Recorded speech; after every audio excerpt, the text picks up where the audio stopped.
Jibril. Jibril is one of the greatest angels in Islam. He is the angel chosen by Allah to deliver revelation to the prophets, including Prophet Muhammad, and through him, guidance reached humanity, which is why scholars say he brings the life of the hearts, because revelation gives spiritual life. Jibril is described as extremely powerful. When the Prophet Akam saw him in his true form, he filled the entire horizon. Yet his strength is never used by choice, only by command. When nations became aggressive and oppressed the prophets, Allah ordered Jibril to act, and entire cities were destroyed by the power Allah gave him. Still, Jibril never decides on his own. He does not argue, delay, or disobey. When Allah commands, he moves.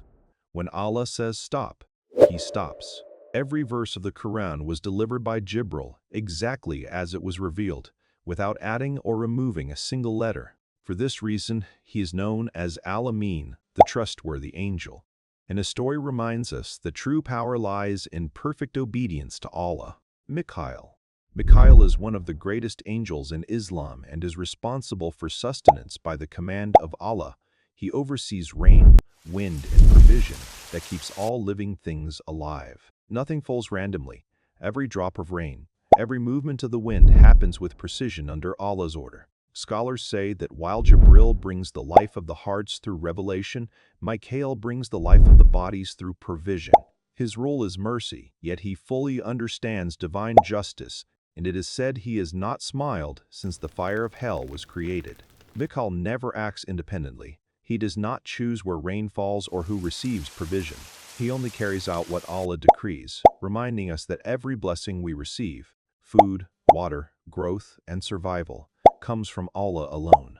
Israfil. Israfil is one of the greatest angels in Islam, and the keeper of the trumpet, the sewer. He stands ready with the horn at his lips, eyes fixed on the throne, waiting for Allah's single command, at which the first blast will end all life, and the second will bring every soul back for judgment. His task marks both the final destruction of the world and the beginning of resurrection, so his duty holds the weight of endings and new beginnings. Like the other angels, Israfil never acts on his own will, but only at Allah's command, and his waiting reminds us that the day of judgment is certain, and that life in this world is temporary. Malik is the guardian of hellfire, appointed by Allah to oversee Jahannam and the angels who guard it. He is firm, powerful, and never acts from emotion or anger, only from complete obedience to Allah's command. The people of hell will call out to him asking for an end, but Malik will answer that Allah's judgment is final, showing that his role represents divine justice, not cruelty.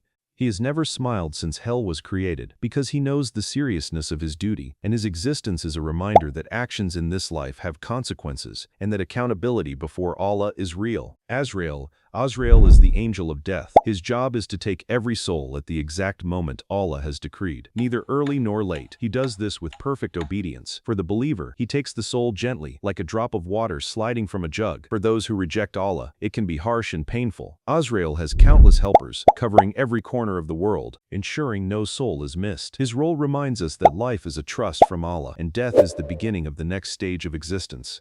Karaman Katibin. Imagine two invisible scribes floating next to you, all the time. One has a golden pen and writes every good thing you do, every kind word, every act of worship. The other has a black pen, recording mistakes, lies, and wrong actions. They never sleep, never look away, and never miss a single moment.